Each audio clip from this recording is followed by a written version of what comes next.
Hello again. My name is Stuck in a Box, and we are going to continue on from part 1 into part 2 of the Dark Souls 3 walkthrough and tutorial slash gameplay, whatever. We're just going to play some Dark Souls, so we'll load in. As you can see, I have played Dark Souls 3 quite a lot. But we will just start here.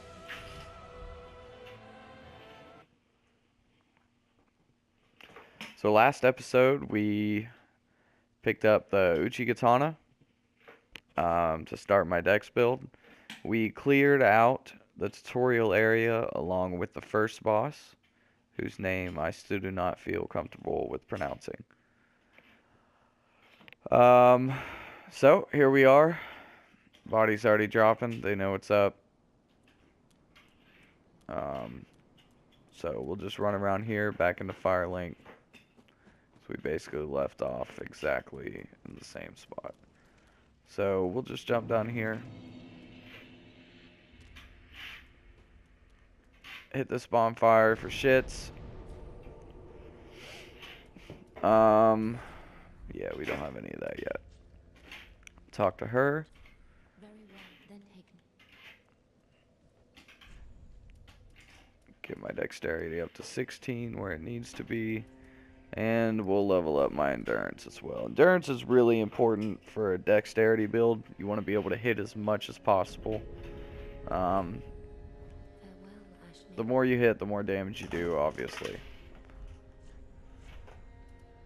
So we can now use the Uchigatana. I will throw on my master's attire, as ugly as it is. We don't really need to worry about that right now. Fashion Souls will start soon. So, Firelink Shrine. We have this guy. Ah, another one roused from the sleep of death. Well, you're not alone. We unkindled are worthless. Can't even die right. Gives me conniptions. And they'd have us seek the lords of Cinder and return to their emboldened thrones. But we're talking true legends with the metal to link the fire. Not fit to lick their boots. So he gives you the collapse emote. Don't you think? A lot of NPCs will give you emotes in this game. They're a very cool thing to have. You can interact with online players like that. Kind of show them how you're feeling, I guess. He gave us the collapse.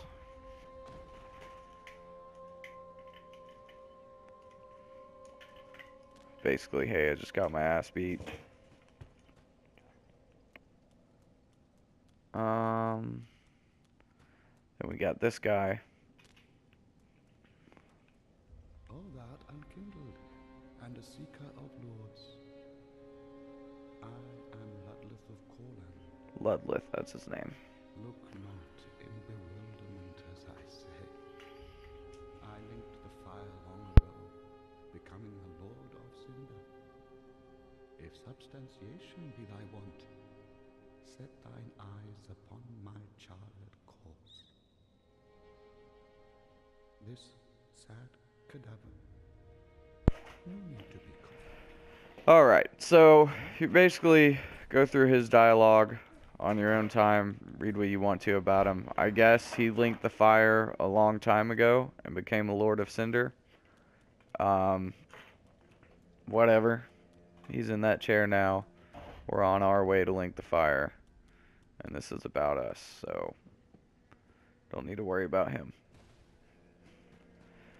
Our next NPC is right here. She's the merchant. To make thine I am but a humble handmaid weapons. I've lots of little thing, and yes, I'm Ashen One. Fetch as is thy want. She's a little creepy. You can sell shit to her. You can buy shit from her. One thing we will go ahead and buy is the White Sign Soapstone. I didn't mention it yet, but we will be doing multiplayer in this playthrough. Not only does it make it easier, it'll make this whole process go by faster, but honestly, if you want the best experience out of a Dark Souls game, especially one like this, I highly suggest playing multiplayer. It just makes the experience so much more fun. People might come on in the comments later and say, hey, you know, fucking casual, playing multiplayer, whatever, but I mean, it's the experience that counts for me, and the experience is better with multiplayer, whether it be easier or not. Right here we have Andre. He's actually from Dark Souls 1, which is really fucking cool.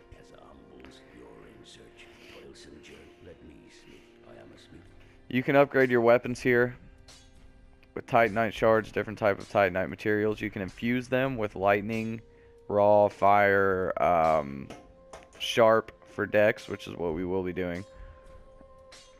And I think there's some other shit, but you can repair them. I don't find myself repairing shit too much in this game. It's not like the other ones. You can also allot your Estus, so if you want 4 health regens or 4 FP regens, whatever you wish, we are going to go with 3 and 1. And you can reinforce your Estus flask, so you can get more. You find Estus shards throughout the game.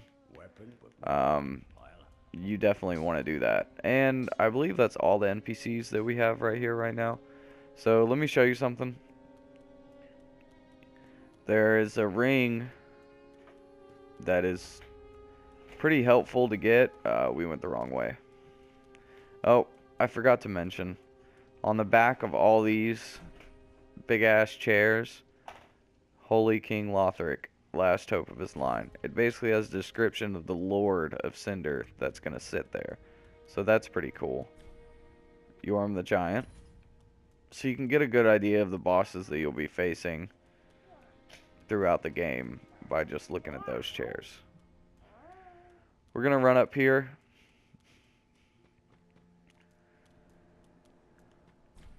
And you can get in here if you buy a 20,000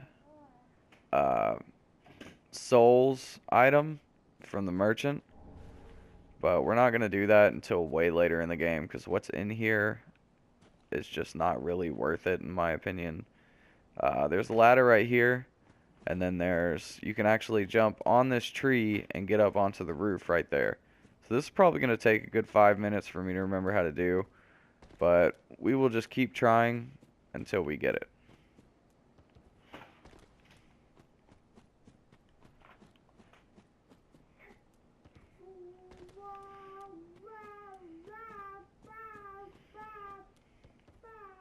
There we go. Alright. So our first item is a homeward bone. We'll run over here. And we'll go through this door. There's absolutely nothing over there. It's not worth your time. Now we are in a room with some crows, pickle pea, pumper rum, I guess. There's an Estus shard right there. You can drop stuff here. They'll give you emotes and cool shit. Look more about that later, but here's our first illusionary wall. You run up and you hit it. So we'll take this over here, we'll jump off, and there's the chest. And this is the item that I wanted you to get. So in this chest is a covetous silver serpent ring. Basically, it yields more souls from your fallen foes. So you'll want to have that equipped. And then from there you can just jump down right here. And we'll go into our next area.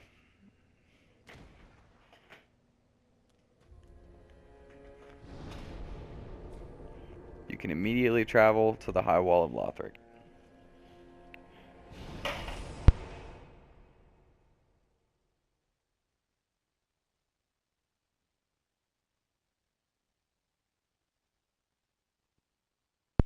Luckily, I'm able to even do this because my son just got a bunch of shit for Christmas, so he is completely 100% occupied in all his cool little toys. Aren't you, buddy? Yeah. Alright. So, we'll turn around here and notice this altar. got a coiled sword laying on it. What does that mean? I don't fucking know. But it's there if you want to look at it. There's nothing else in this room. Open this door to get to the first area.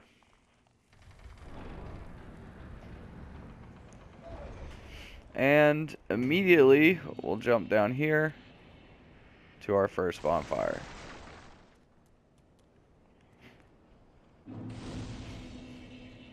So, we got an Estus shard, we can up our Estus flask, but we're not going to worry about that right now. For now, there's two ways we can go. We can go down here with this big ass dragon sitting there, or we can go over this way. Now, if you were to go down these stairs and fight the enemies on the bridge, you can see a dog right now. You can see two of them actually.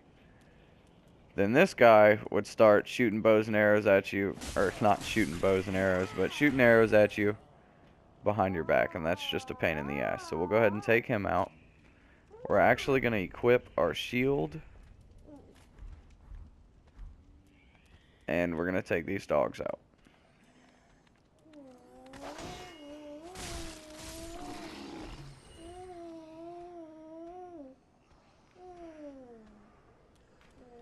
Matter of fact, there's a big ass dude right here who's gonna want a piece of that ass.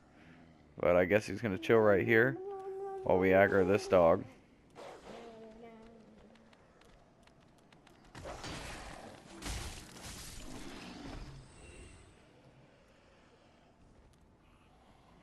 Yeah, he's just gonna chill right there. So we'll run up here, take out this guy.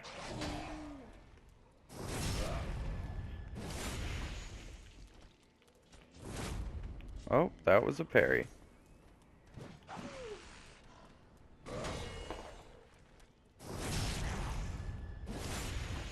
There's another big ass dude right here.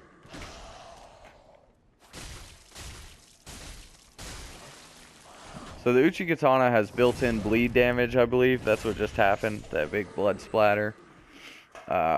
Take advantage of that while you can. And we're gonna run up here and hit this guy, because if you don't, he'll transform into one of those big ass black mob monsters that we fought in the beginning of the game, the first boss, and we definitely don't want that. The longbow's right there. Other than that, there's just a bunch of useless enemies. You can kill them if you want. I usually don't bother because they're praising the sun right now. We'll leave them be.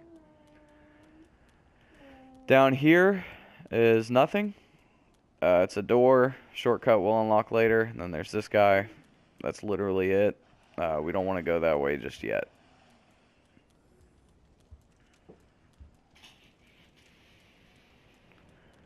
So now we can continue down this way. You can rest at the bonfire if you like. So these guys, the ones that have the light shining off of them, if they notice you, they'll scream, just like this guy's about to. And if they finish that scream, all of these enemies will start aggroing you. And you don't want that. So we will continue down here. Oh.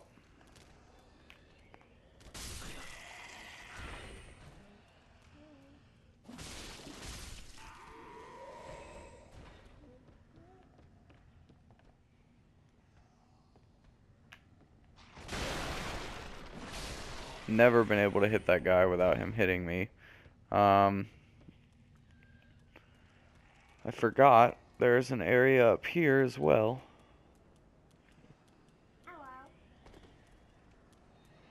With more of those guys walking around right here. Take him out, and then we'll take the other guys with the lamps out as well.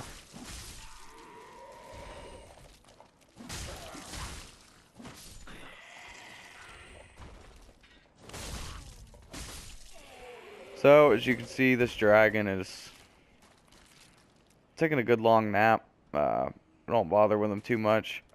I don't think there's anything up here, but we'll go ahead and go up here for shits.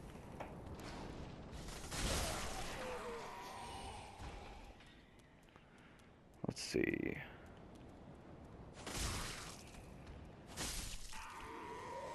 Yep, there is an item up here. And it is the binoculars.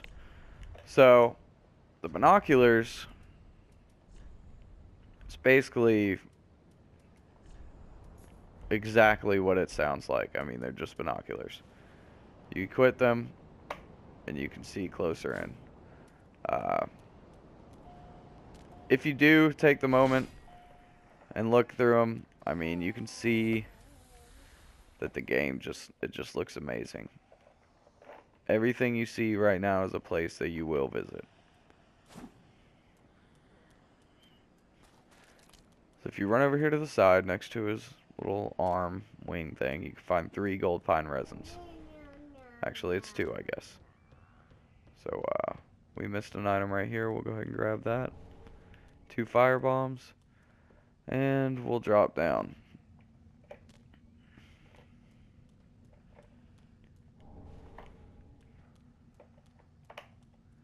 So, this part, this is basically your first really tricky part of Dark Souls. We'll take this guy out first.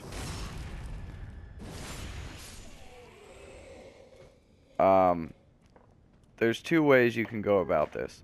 If you run up here, a giant dragon will swoop down and, you know, basically wreck your face with fire.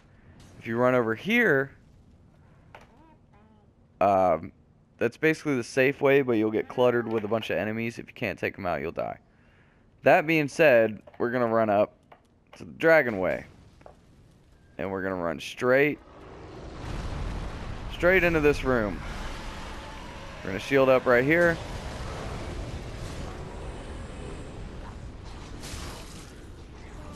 And we just might die. And we died. Alright. That's kind of shitty. But it's okay. It's Dark Souls.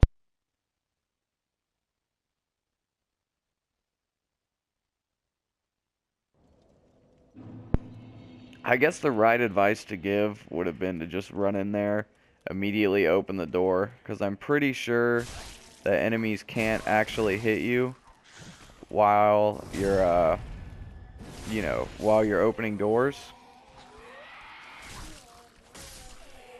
Oh, and he aggroed them.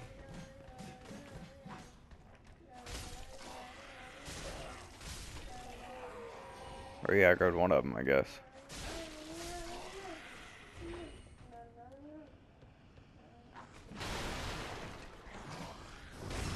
Backstab on him, and we'll basically run down here just like we did before. Take this guy out. Fuck him. We'll run up here where the dragon breathes fire. Probably should have healed, and we'll go ahead and run into this room.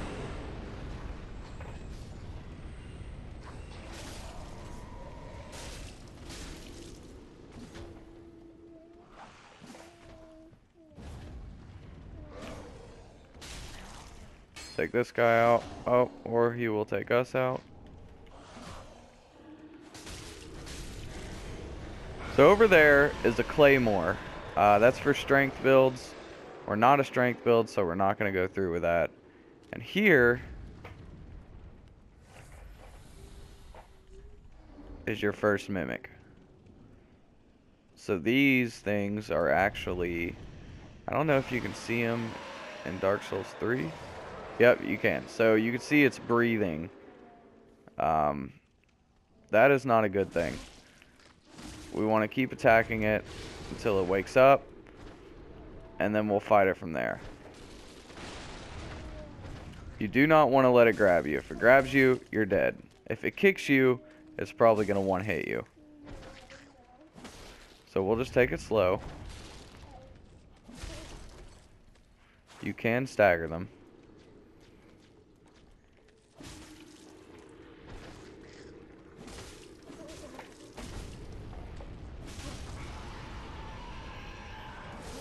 One hit, yep. And he's going to drop the deep battle axe. I believe that's a dark damage dealing weapon. I don't really fuck with it too much. I guess it's a good weapon if you're building a dark-based character, but not for me. So, right here, we'll go ahead and take out these guys. And then there's going to be this knight. This is your first real, actual hard enemy. We missed the parry, because we suck. And he's going to come at us and try to kill us. We're going to heal. We're going to keep trying to parry him. Nope, nothing. Alright, so now that we know that we can't parry, we're going to heal one more time. Let him swing, and we'll just get the backstab. After we get the backstab,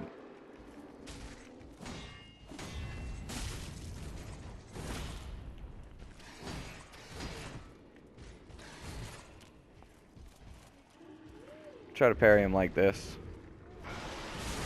Nope, that didn't work. Try it one more time. I really want this parry. And it looks like I'm not going to get it. But I will die for it. I will die for the parry. I'm probably not going to die for the parry, now that I think about it. Oh, that backwards... That was like a backwards shield bash. Goodbye. They drop Titanite shards, if you're interested. And we'll continue on into this room. This guy is gonna, like you just saw, they will hit you like a million times in 2 seconds. So they will drain your entire health bar if you're not careful. We'll go ahead and... Alright, we'll go ahead and run up here. And here's another bonfire. We'll get this item. And now we will run back to the bonfire.